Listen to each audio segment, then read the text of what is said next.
Bapak Ibu yang dikasihi Tuhan, kita bersyukur bahwa di tengah-tengah pandemi yang belum usai ini, kita tetap masih bisa hidup sebagaimana kita ada hari ini, dan itu adalah karena kebaikan kemurahan Tuhan.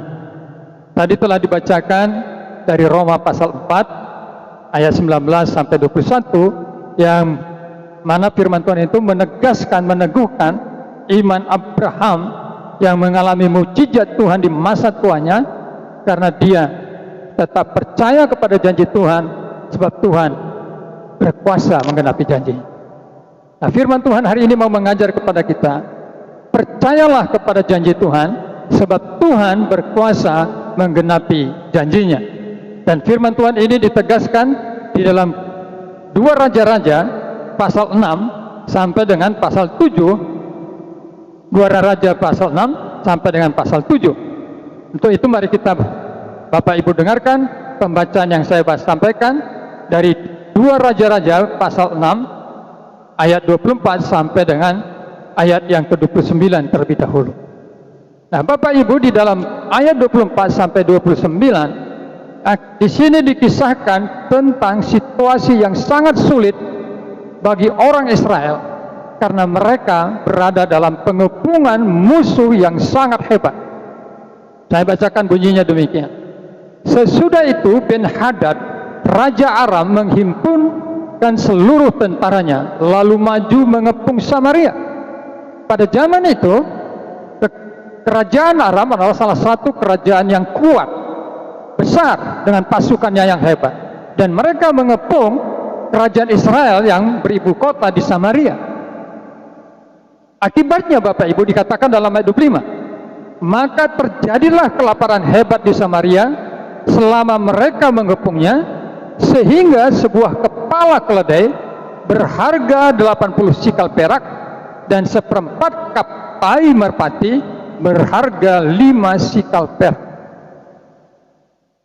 Ayat 25 ini mengatakan kepada kita, akibat pengepungan daripada Raja Ben-Hadad, Raja Aram, terhadap kota Samaria atau ke daerah bangsa Israel, maka terjadilah krisis ekonomi yang hebat. Mereka dikatakan mengalami kelaparan yang hebat. Harga-harga begitu tinggi. Dikatakan di sini bahwa kepala keledai berharga 80 sikal perak. Itu harga yang sangat mahal, Bapak Ibu. Kemudian 1/4 kap kotoran merpati berharga 5 sikal perak. Jadi benda yang tidak berharga sama sekali sebenarnya telah menjadi barang yang sangat mahal, yang menunjukkan krisis ekonomi yang begitu hebat. Dan di dalam masa kelaparan yang begitu hebat, ada kisah yang sangat ironis, kisah yang sangat tragis, yaitu ayat 26 sampai dengan 29. Bunyinya seperti ini. Suatu kali ketika Raja Israel berjalan di atas tembok, datanglah seorang perempuan mengadukan halnya kepada Raja sambil berseru, "Tolonglah ya Tuanku Raja." Jawabnya, "Jika Tuhan tidak menolong engkau, dengan apakah aku dapat menolong engkau? Dengan hasil pengirikankah atau hasil pemerasan anggur?" Kemudian bertanyalah Raja kepadanya, "Ada apa?" Jawab perempuan itu, Perempuan ini berkata kepadaku, "Berilah anakmu laki-laki supaya kita makan dia pada hari ini, dan besok akan kita makan anakku laki-laki." Jadi kami memasak anakku dan memakan dia. Tetapi ketika aku berkata kepadanya pada hari berikutnya, "Berilah anakmu supaya kita makan dia," maka perempuan ini menyembunyikan anak. Ini sepertinya tidak bisa dipercaya, saudara. Masa ada ibu yang tega memasak anak bayinya untuk menjadi makanan supaya dia bisa bertahan hidup? Tapi inilah yang diungkapkan oleh firman Tuhan. Akibat krisis ekonomi yang hebat dari pengepungan Raja Aram, Raja Ben-Hadad, mereka bukan saja berada dalam kelaparan yang hebat, tetapi telah berbuat sesuatu yang sangat mengerikan. di mana ada ibu tega mengolah anaknya menjadi makanan agar ibu itu bisa bertahan hidup. Mendengar kisah perempuan ini, raja marah sekali, dan dia dikatakan dalam ayat 30, tatkala raja mendengar perkataan perempuan itu, dikoyakkannya lah pakaiannya, dan sedang ia berjalan di atas tembok, kelihatanlah kepada orang banyak bahwa ia memakai kain kabung pada kulit tubuhnya. Raja ini sedih sekali, raja ini merasa pilu sekali. Raja ini merasakan sebuah kepedihan yang hebat, bagaimana rakyatnya harus memakan bayinya supaya dia bisa hidup. Bapak Ibu yang dikasih Tuhan,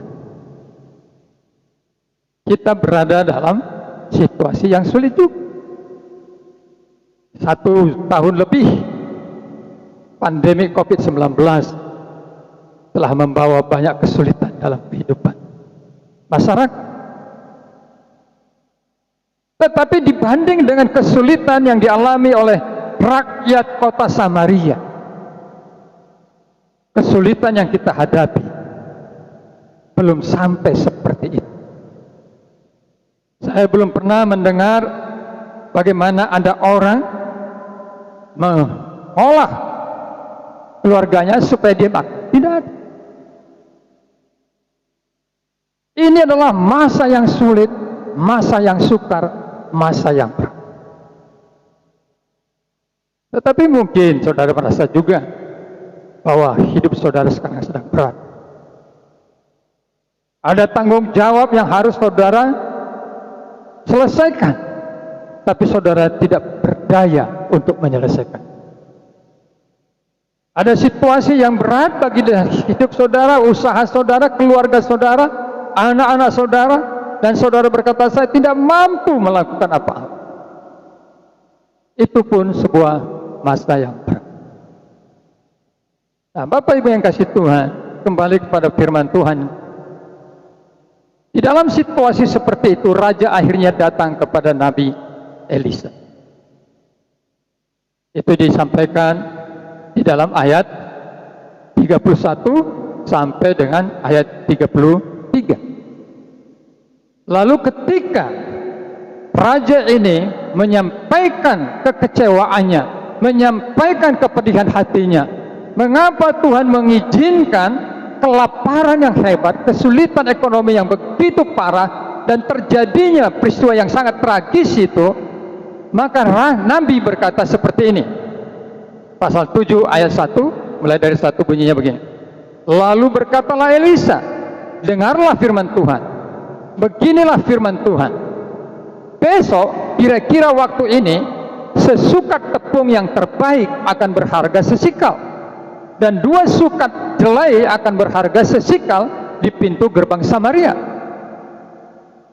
Saudara-saudara, ketika raja mendatangi Nabi Elisa dan mengeluhkan mengapa Tuhan membiarkan kota Samaria hidup dalam kelaparan, hidup dalam krisis ekonomi yang hebat, sehingga terjadi peristiwa yang tragis itu, Nabi ini berkata, baik raja, inilah firman Tuhan.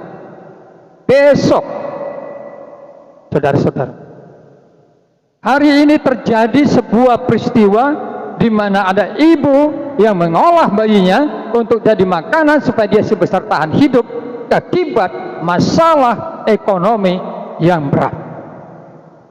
Lalu ketika raja mengadukan itu, Nabi berkata, inilah firman Tuhan.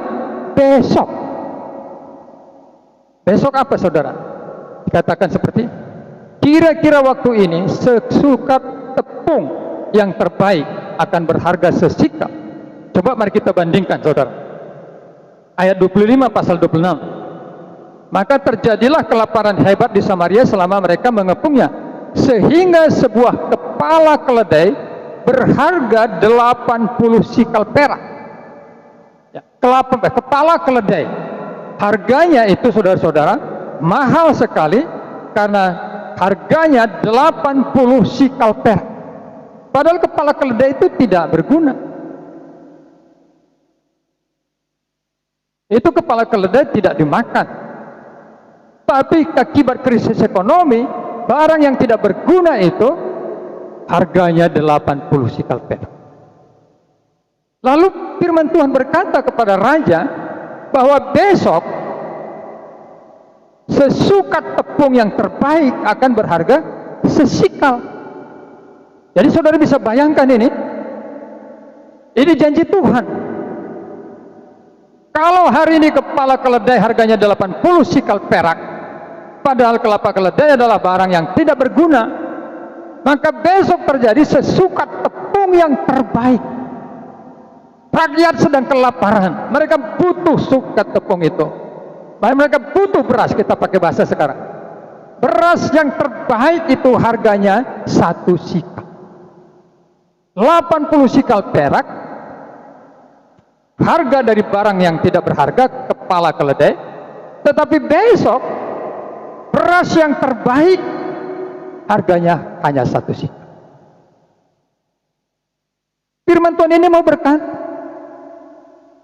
akan terjadi perubahan yang luar biasa. Lalu dikatakan di sini, dan 2 sukat jelai akan berharga sesikal di pintu gerbang Samaria. Nah, jadi kalau kotoran merpati itu yang sebenarnya tidak berguna, seperempat cupnya harganya 5 sikal, maka sekarang jelai, 2 sukat jelai akan berharga sesikal. Murah sekali 2 jelai itu sesikal. Ini firman Tuhan. Bapak Ibu, saya mau mengajaknya kita melihatnya seperti ini. Hari ini kita kesulitan cari beras karena kita nggak punya uang. Semua orang berkata, di mana beras, di mana beras. Kita mau makan, tidak punya uang, tidak ada gas. Atau seperti kasus kemarin-kemarin, oksigen begitu mahal. Lalu datang seorang hamba Tuhan, besok oksigen harganya akan sangat murah. Kira-kira saudara percaya enggak? Pasti kita tidak percaya. Dan itu yang terjadi dari respon seorang perwira. Ayat 2, pasal 7 ayat 2. Tetapi perwira yang menjadi ajudan raja menjawab abdi Allah, katanya, sekalipun Tuhan membuat tingkap-tingkap di langit, masakan hal itu mungkin terjadi? Jawab abdi Allah, sesungguhnya engkau akan melihatnya dengan matamu sendiri, tetapi tidak akan makan apa-apa daripadanya. Jadi ketika Nabi ini berkata kepada raja bahwa semua harga yang paling mahal yang kita cari, yang kita butuhkan ini, yang sedang tidak ada, besok akan berlimpah-limpah, maka ajudan raja seorang perwira berkata, mustahil, tidak mungkin. Alkitab mencatatnya dengan bahasa seperti ini, saudara. Sekalipun Tuhan membuat tingkap-tingkap di langit, masakan hal itu mungkin terjadi. Jadi perwira ini bilang, memang Tuhan yang menciptakan langit, tetapi tidak mungkin terjadi barang yang hari ini kita tidak punya besok akan berlimpah. Tidak mungkin. Ajudan ini tidak mau percaya. Saudara-saudara, ajudan ini bukan orang yang tidak berpendidikan. Dia ajudan raja, perwira lagi. Pastilah intelektualnya bagus. Pastilah cara berpikirnya itu sangat cerdas, sehingga dia bisa menjadi ajudan raja. Dan kecerdasannya itu, intelektualnya yang tinggi itu, membuat dia berkata, mustahil Tuhan sanggup melakukan. Saudara-saudara, apakah saudara berada dalam posisi seperti ini? Saudara sedang berpikir, situasi saya terlalu berat. Kelapa keledai saja begitu mahal, dan itu pun tidak bisa saya beli. Bagaimana mungkin sebesok beras yang terbaik, yang harganya sangat-sangat mahal, besok akan menjadi murah dan saya bisa beli? Saudara-saudara, kita cenderung untuk diintimidasi, didikte oleh situasi dan keadaan. Keadaan hari ini membuat kita ragu akan hari esok. Situasi dan keadaan yang sulit pada hari ini membuat kita ketakutan akan hari esok. Bahkan ada yang sampai putus asa. Tetapi firman Tuhan hari ini berkata, percayalah kepada janji Allah, sebab Tuhan sanggup melakukan janji. Itu dibuktikan dalam kasus berikutnya, saudara-saudara. Mulai dari ayat 3 diceritakan bagaimana ada 4 orang kusta. Nah, 4 orang kusta ini berdialog. Nah, dialognya itu menarik, Bapak Saudara. Bunyinya seperti ini. 4 orang yang sakit kusta ada di depan pintu gerbang. Berkatalah yang seorang kepada yang lain, mengapa kita duduk-duduk di sini sampai mati? Jika kita berkata, baiklah kita masuk ke kota, padahal dalam kota ada kelaparan, kita akan mati di sana. Dan jika kita tinggal di sini, kita akan mati juga. Jadi sekarang marilah kita menyeberang ke perkemahan tentara Aram. Jika mereka membiarkan kita hidup, kita akan hidup. Dan jika mereka menantikan kita, kita akan mati. Ini ada 4 orang. Mereka bilang, ngapain kita duduk-duduk di sini? Ayo kita berbuat sesuatu. Tapi kalau kita masuk ke kota, di sana ada kelaparan, kita akan mati kelaparan. Tapi kalau kita tetap di sini juga, kita juga akan mati. Jadi alternatifnya cuma satu, kata mereka. Ayo ngambil resiko. Kita masuk ke perkemahan orang Aram. Kalau mereka biarkan kita hidup, kita akan hidup. Tapi kalau mereka tidak biarkan kita hidup, mereka bunuh, kita mati. Lalu mereka jalan, saudara-saudara. Pilih yang ketiga. Daripada diam di tempat mati, pergi ke kota Samaria mati, kelaparan, lebih baik ngambil resiko, pergi ke perkemahan Aram, di mana ada pasukan yang hebat, yang berlimpah makanannya. Kalau mati, matilah. Tapi kalau kita kemungkinan hidup, itu ada, ayo kita jalan. Lalu mereka pergi, saudara. Lalu dikatakan di dalam ayat 5, lalu pada waktu senja bangkitlah mereka masuk ke tempat perkemahan orang Aram. Tetapi ketika mereka sampai ke pinggir tempat perkemahan orang Aram itu, tampaklah tidak ada orang di sana. Jadi pasukan Aram yang beribu-ribu itu, ratusan ribu itu, sekarang tidak ada.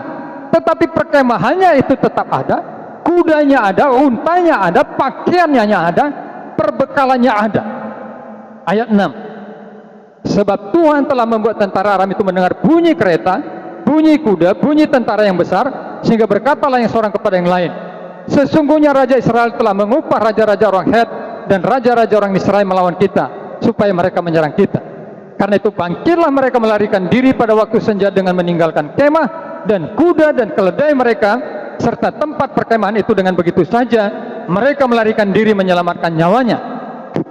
Ketika orang-orang yang sakit kusta itu sampai ke pinggir tempat perkemahan, masuklah mereka ke dalam sebuah kemah, lalu makan dan minum.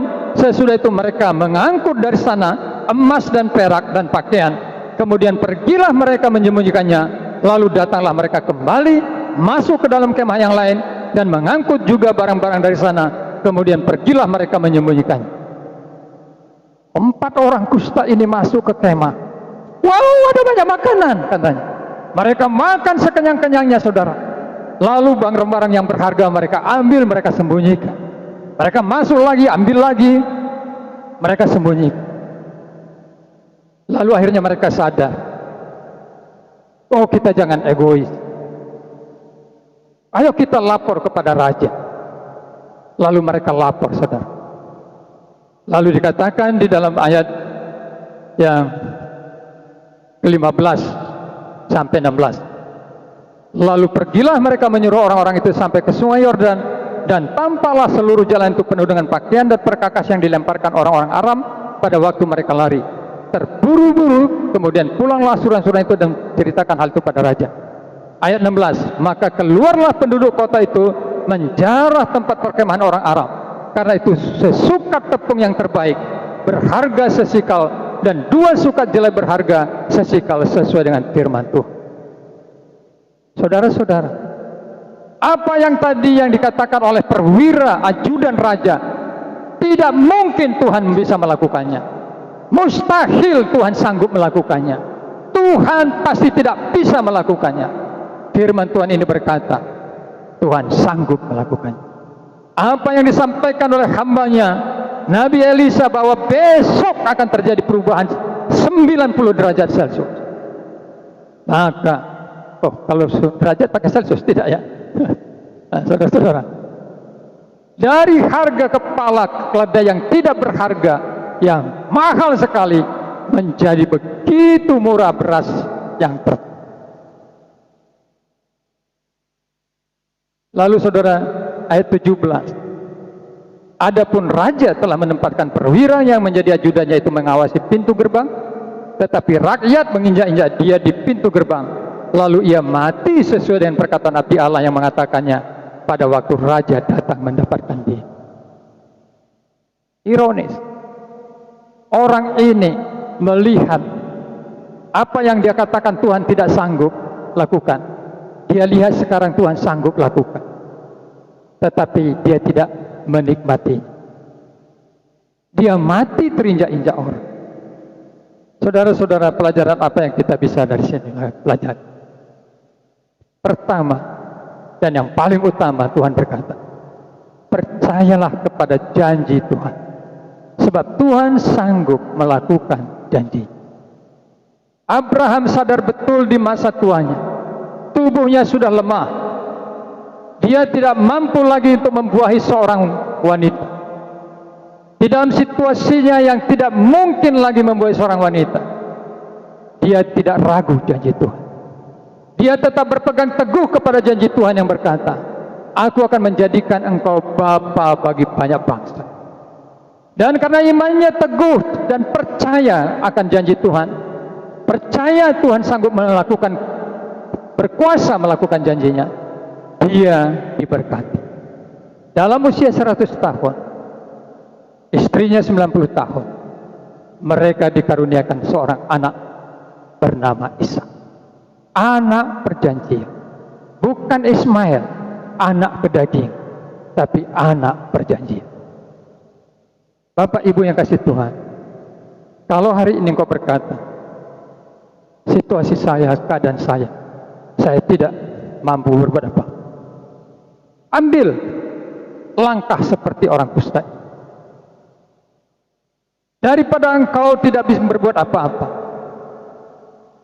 bangkitlah, bertindaklah, percayai firman Tuhan, percayai janji Tuhan, karena Tuhan sanggup melaksanakan janji. Ambil resiko, saudara-saudara. Lebih baik kita mati di dalam mempercayai Tuhan daripada kita mati tidak percaya pada Tuhan. Ambil resiko, pilih itu. Dan saya mau katakan, itu yang saya jalani dalam hidup saya. Mengambil resiko mempercayai Tuhan di dalam setiap situasi dan keadaan. Percaya janji Tuhan. Saudara-saudara, saya mau bacakan satu bagian firman Tuhan berkaitan dengan keyakinan akan pemeliharaan Tuhan dari Ibrani pasal 13 sebagai bagian penutup daripada pemberitaan firman Tuhan ini. Ibrani 13 ayat 5 sampai dengan ayat 6. Janganlah kamu menjadi hamba uang, dan cukupkanlah dirimu dengan apa yang ada padamu, karena Allah telah berfirman, aku sekali-kali tidak akan membiarkan engkau, dan aku sekali-kali tidak akan meninggalkan engkau. Sebab itu dengan yakin kita dapat berkata, Tuhan adalah penolongku, aku tidak akan takut apakah yang dapat dilakukan manusia terhadap aku. Ini janji Tuhan bagi saudara. Aku sekali-kali tidak akan membiarkan engkau, dan aku sekali-kali tidak akan meninggalkan. Pegang janji ini. Dimanapun kau berada, apapun situasi yang kau hadapi, Tuhan berkata, aku bersamamu, aku tidak membiarkan engkau, aku tidak meninggalkan. Bersama Tuhan itu berarti ada janji. Bersama Tuhan itu berarti ada mukjizat. Bersama Tuhan itu berarti kita hidup di dalam keamanan yang pasti. Tuhan berkata.